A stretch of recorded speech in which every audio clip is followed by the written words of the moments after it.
Welcome to the preview of EngWorks.ca ExHAC Hazardous Area Classification Training Course.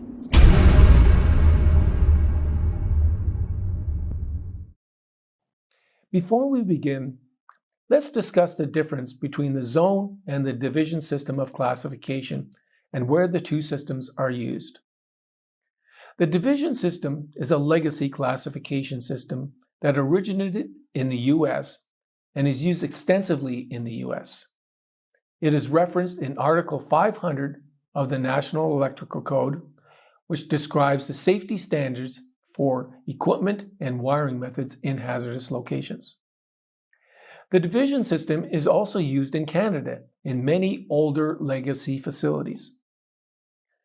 The zone system of classification originated in Europe and is used worldwide. A facility in the U.S. may be classified using the zone system under Article 505 of the National Electrical Code.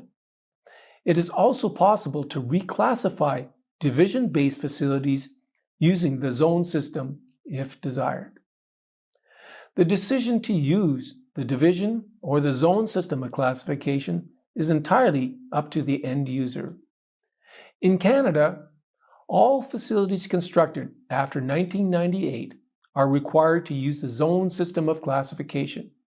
However, older facilities using the division system of classification may continue to do so at the owner's discretion.